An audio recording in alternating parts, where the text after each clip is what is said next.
Now, we all are privy to the Union Territory of Jammu and Kashmir. Now, currently in the recent times, it has been quite some time since Jammu and Kashmir is having its own elected legislative assembly and its own elected government alongside a lieutenant governor as well. Now, Jammu and Kashmir, which is known as the crown jewel of India, and the Kashmir region often described by our first and foremost Prime Minister Pandit Jawaharlal Nehru as an emerald set in pearls, is currently foreseeing a crisis. It is political, it is economic, it is related to the governance, plus its overall crisis in relation to the governance of that particular region. That who actually governs the region, that is the point of question. Is it governed by the Lieutenant Governor, or is the Chief Minister of Jammu and Kashmir actually calling the shots?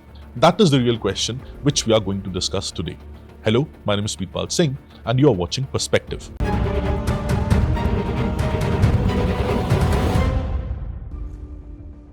Now, not very long ago, a fashion show was organized in the Gulmarg region of Kashmir.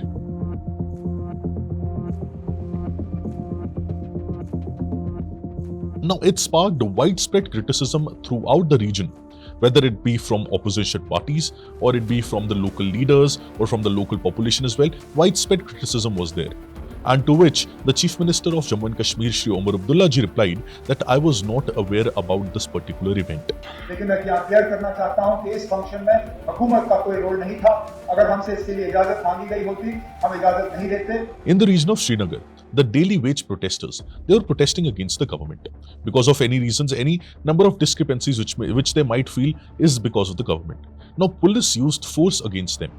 And to which our Honorable Chief Minister Shri Omar Abdullah ji replied that I don't control police in the region. I don't control police in Jammu and Kashmir. And it really falls under the jurisdiction of Lieutenant Governor of Jammu and Kashmir Union Territory. Now, these instances have again stirred the debate and have again posed the question in front of the mass that who is actually the de jure ruler or who's actually the leader of Jammu and Kashmir? Who actually takes the decision? Is it the Lieutenant Governor or is it the elected Chief Minister of the Union Territory? Now, as you all know, that Jammu and Kashmir, which existed previously before 2019, is not all the same. After the Jammu and Kashmir Reorganization Act of 2019 and the subsequent changes which were made, Jammu and Kashmir state was divided into Jammu and Kashmir Union Territory and Ladakh Union Territory. Now, Jammu and Kashmir Union Territory is with a legislature, while Ladakh Union Territory is without a legislature, which means Ladakh will directly be governed by the central government.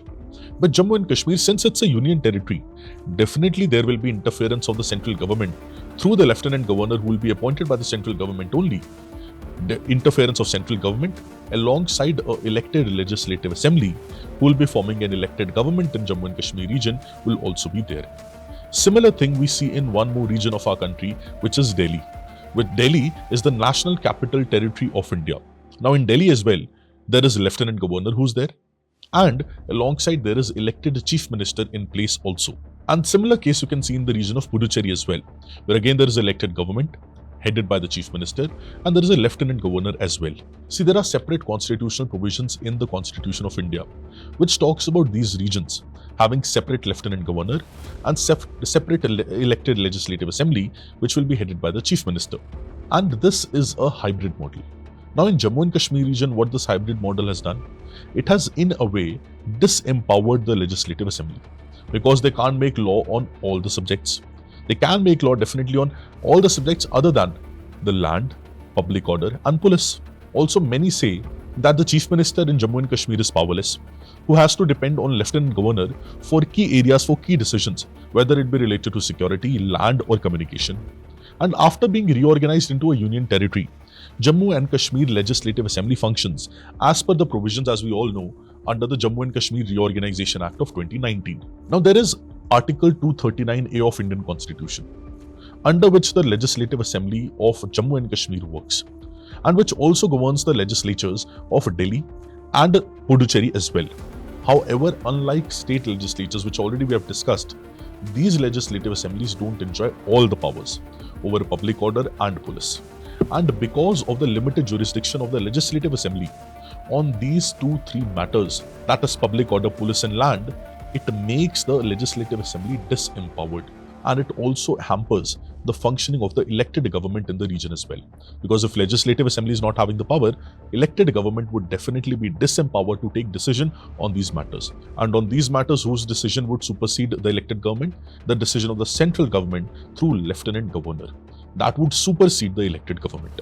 And as we all know, that after the annulment of Article 35A of Indian Constitution, the land in the area of Jammu and Kashmir came under the purview of central government laws. And exclusive residency rights of the people of Jammu and Kashmir, who are the state subjects of the region, their exclusive residency rights over the land were abolished. And according to several reports, it has suggested that more than 2,300 hectares of state land in Jammu and Kashmir region has already been acquired for industrial and developmental purposes from the year 2019. So from the end of 2019 till now, more than 2,300 hectares of land has already been acquired. Also, if we talk about the financial matters, in those matters as well, the elected government relies on the lieutenant governor to present the budget in the legislative assembly. So in financial matters, in legislative matters, in executive matters as well, we could see predominance of lieutenant governor over the elected chief minister, and which is why the demand of statehood naturally comes into play. Now, our honorable Prime Minister of our country, Shri Narendra Modi ji, our honorable Home Minister, our honorable Defence Minister, and different other cabinet ministers time and again have reiterated that statehood would be provided to the region of Jammu and Kashmir again. But when it will be provided, it is for us to see.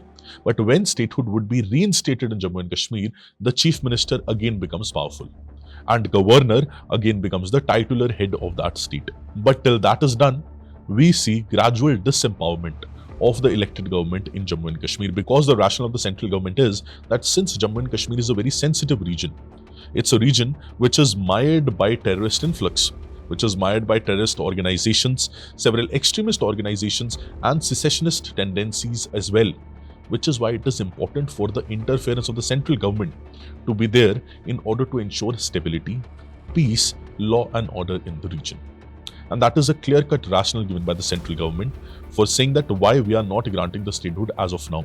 First, they want the state, or first they want the region of Jammu and Kashmir to stabilize, to develop law and order, to have peace, to have stability, and eventually, gradually the statehood would be restored, not directly after the elections are held. Many experts believe that since 1950s, or in fact since 1947, the region of Jammu and Kashmir has been disempowered by the central government time and again. Whether it be overthrowing the elected government of Sheikh Abdullah, putting him behind bars, whether it be rigging the elections in 1970s, 80s, or whether it be different other things which is done or interferences done by the central government in the region of Jammu and Kashmir to ensure that its prominence is there, and abolishing the title of Sadr-e-Riyasat or Wazir-e-Azam, that is President and Prime Minister in that particular region. Because earlier, if you know, Jammu and Kashmir had a separate Sadr-e-Riyasat, initial years of our independence, and it also had a separate Wazir-e-Azam, that is separate Prime Minister. And these titles were abolished by the central government in 1965.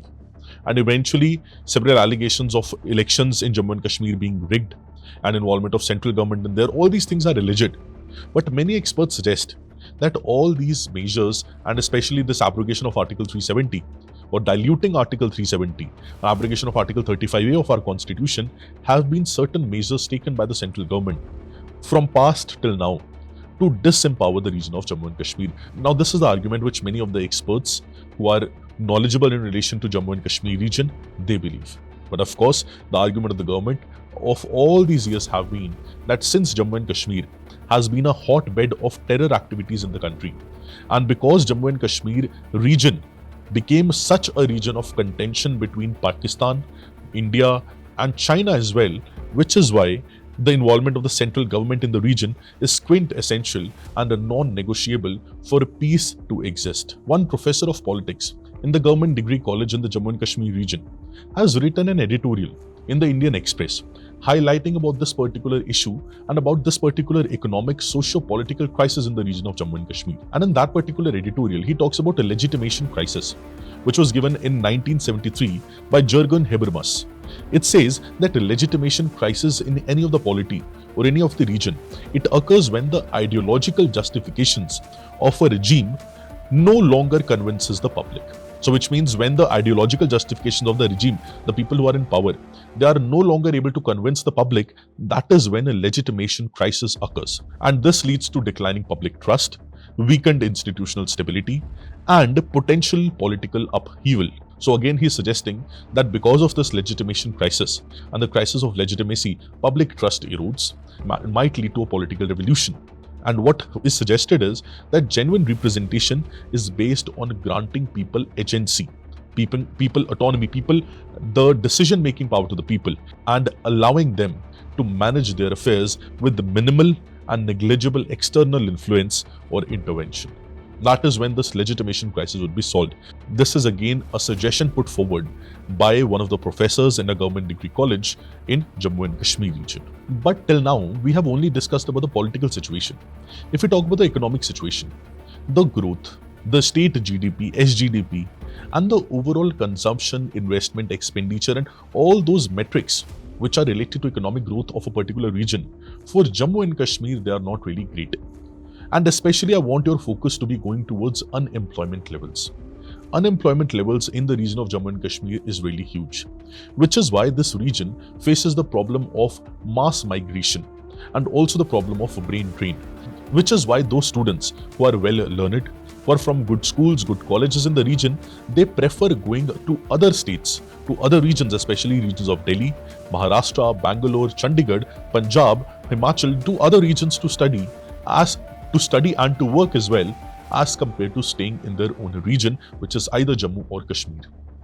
The reason is high levels of unemployment, low job creation, low skill development in the region, which eventually makes sure that the capacity development of individuals in that particular region in schools and colleges is also lower.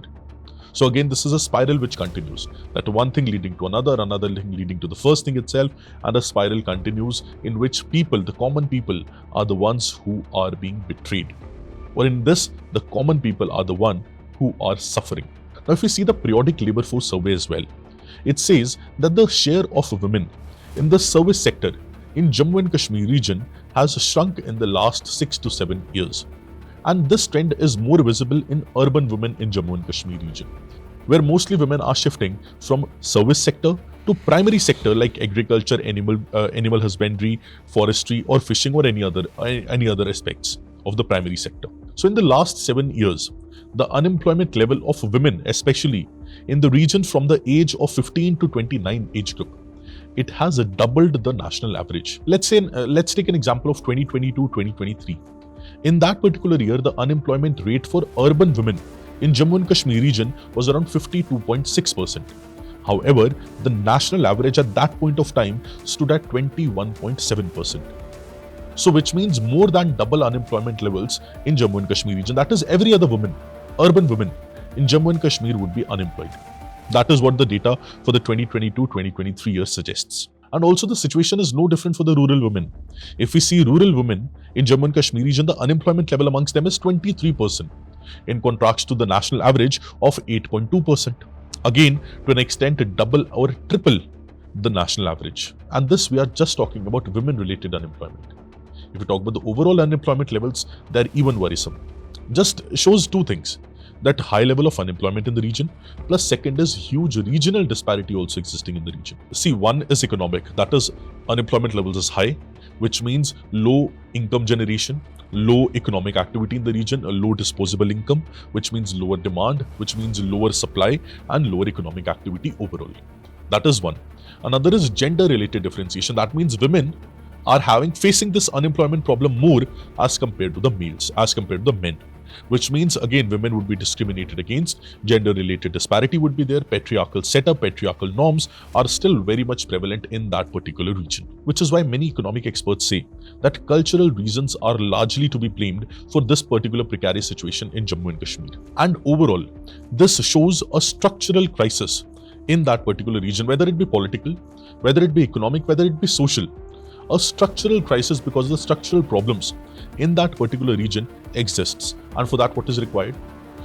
Targeted intervention by the government, by the authorities, and by all the relevant stakeholders in order to ensure that all these things, issues in the region of Jammu and Kashmir, are taken at once.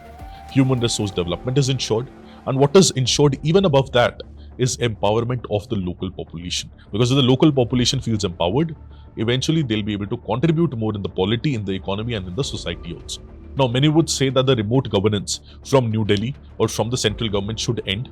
But many experts, again, on the other hand, feel that this is not the right time. We should give some more years for Jammu and Kashmir to stabilize, for it to have peace and stability, law and order in place, in check, the terrorism rates in the Jammu and Kashmir region to decline, and eventually, if that is ensured in the coming few years, statehood to be restored in the region, giving more autonomy to the public, giving decision-making power to the local population by enfranchising them and by providing them decision-making power, so that the local population can make a decision as to who will be the elected chief minister, who will be having all the powers in that particular state. So granting statehood in long run in the coming few years is a desirable solution to the cause. Process reforms, governance-based reforms, administrative reforms at lower level are required in order to ensure that the lives of the normal public, the common people, are made better. Employment opportunities are generated for them. Income of those people are increasing. Small income groups go to the middle income groups. Middle income group go to the high income group. And eventually, overall societal prosperity needs to be ensured. Whether it be in political sense, whether it be in social sense, or whether it be in overall economic sense as well. If that is ensured, Jammu and Kashmir, the jewel of India, the crown jewel of India, or emerald set in pearls, definitely would be ensured. I hope you gained a new perspective from this session. Do let me know what are your views surrounding this particular crisis in Jammu and Kashmir and how it can be solved. All the very best and have a beautiful day. Thank you.